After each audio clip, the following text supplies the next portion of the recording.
Okay, thank you very much. I appreciate it.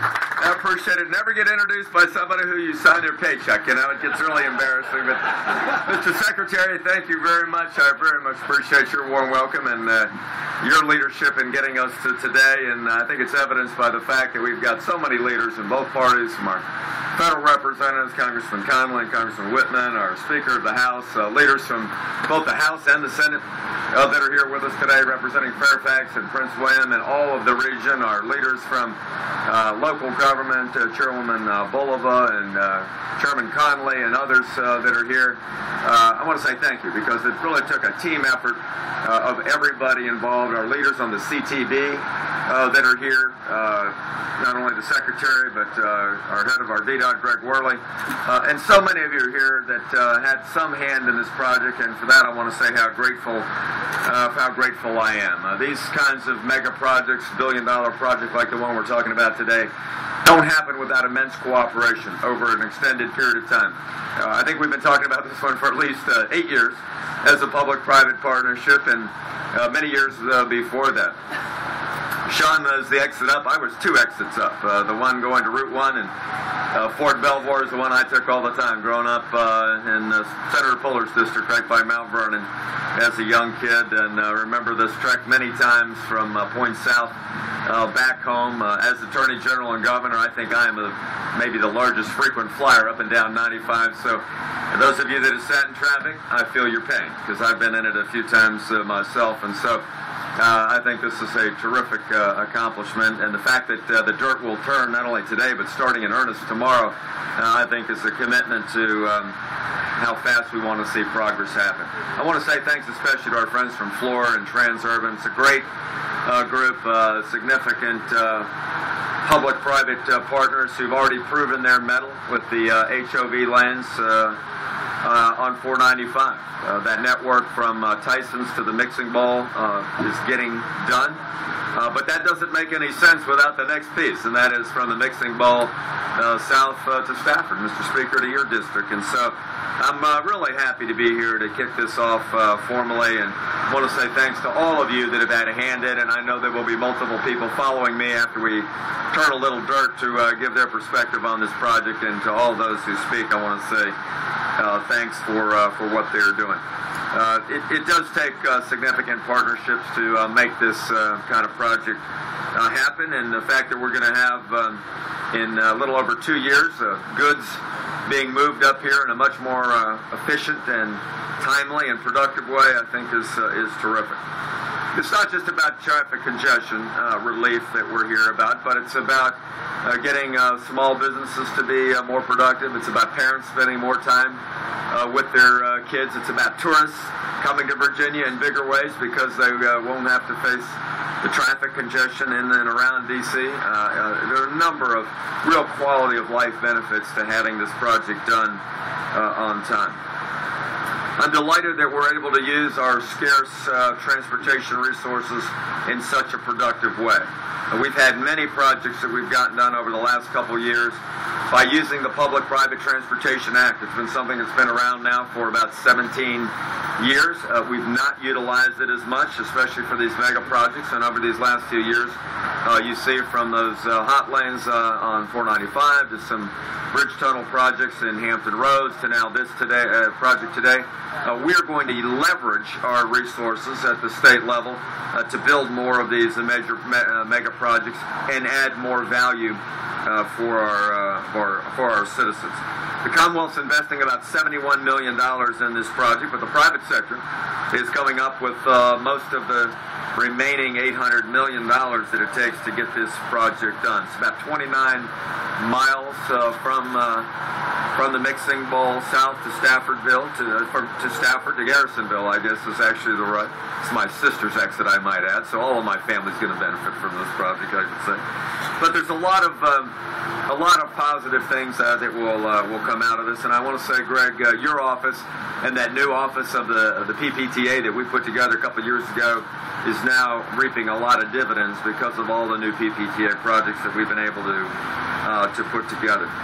Our private sector partners are going to assume not only the responsibility for all of that new debt, which of course then does not count against the state's bond rating and our state debt capacity, but it also puts on the private sector all of the risk for any disasters that may occur, the cost of construction materials. All those things the state normally needs to bear will now be borne by the private sector. And I want to say to our friends from Florida Transurban, we are expecting that project from that little pile of dirt to a 29-mile road network to be delivered at the end of 2014. And I think that's going to be exciting. Let me just give you some of the other benefits of having this project done. We will add capacity and provide congestion relief for the hundreds and hundreds of thousands of travelers on 95.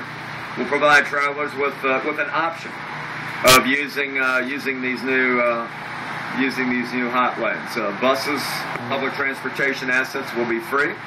Those who carpool with other friends, HOV3 also will ride at no expense, and others will chip in a little money to pay their share when it comes to the tolling options. This will expand the regional HOV transit network, as I mentioned, all the way to Stafford County. I know, Mr. Speaker, those that ride from Stafford until they hit the HOV lanes already are experiencing tremendous delays. This project will also relieve the traffic bottleneck for travelers who currently sit at the end of the HOV lane in Dumfries, and so they'll go about another 9 or 10 miles down south. It will improve transportation services to the major Virginia employment centers and military sites, and I'm delighted to see our friends here from the military. Gentlemen, thank you for your service to the country and for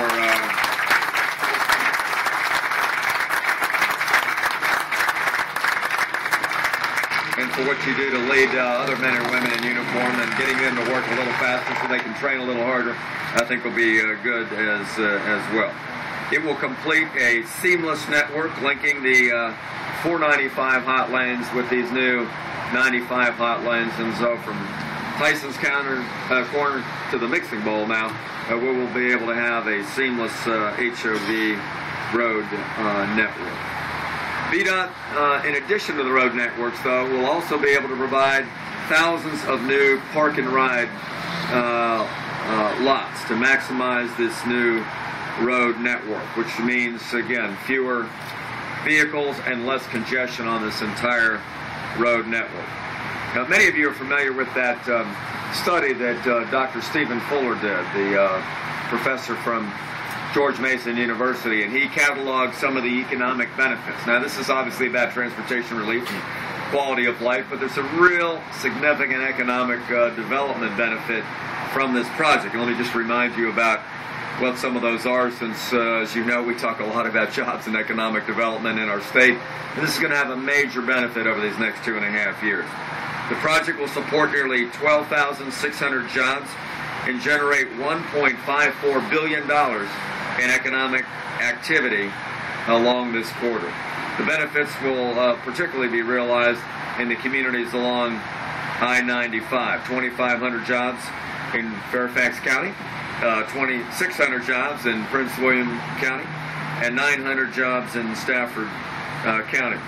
Now, in addition to just the asphalt that you see and all the park and ride lots and so forth, there's going to be a number of very innovative traffic management solutions that Commissioner Worley and Secretary Connaughton are going to put in place with our Florida Transurban partners. It really will make this a state-of-the-art highway transportation system. Think beyond just asphalt. This is more than that. And we're going to need more and more uses of technology and active transportation management systems going forward to be able to alleviate congestion. This 495 express lanes will set a very high bar for active transportation management solutions. VDOT is pursuing similar solutions that will be delivered soon on I-66 as well. So I'm very excited about what's happening here today. And again, I want to thank all of you that have had a hand in this, and the many speakers that will come after me to talk about how important this project is to the region. I can tell you that we hear a lot in Richmond. I think my friends in the General Assembly will confirm this about how we need to improve our transportation systems. You know, we have the most, one of the most business-friendly states in America, but to the degree that we've got challenges to keep our ratings at the top, transportation infrastructure is right at the top of that list. If you can't move people and you can't move goods quickly to market, you're not going to get the businesses coming here. You're not going to get the tourists who are going to want to come here, and it's going to imperil the quality of life for all of us. Again, I remember as a kid, I know it now, and those of you that have to deal with this traffic in this region every day know it perhaps better than anybody, how important it is to expand our major arteries on 95, 495, 66, Route 7, and the others that are really the lifeblood of this region. So I just want to give you my ongoing commitment that, along with our leaders in the House and the Senate, many of whom are here today, that we're going to do everything we can to continue to pump resources into Northern Virginia. It's the economic engine of our state. Whether you look at sales tax or income tax revenues, we would not be as vibrant as we are as a state and be one of the most affluent states, the most business-friendly states, the great place that we are to raise children, if we do not have the economic activity here in Northern Virginia. So while we had a good start last year with a $4 billion bond package and a new transportation infrastructure bank that Secretary Connaughton and Commissioner Worley put together, that's a good start. But we know that projects like this are critically important, and that we're going to continue to find ways to provide the resources that are necessary to have a first-class transportation system here in Virginia. So to all of you that are going to be taking your collective bows here in the next hour, I want to salute you in advance and say thanks. It takes tremendous partnerships to make a project like this work. And again, to our floor and transurban partners, I'll say let's get to work. So thank you very much. And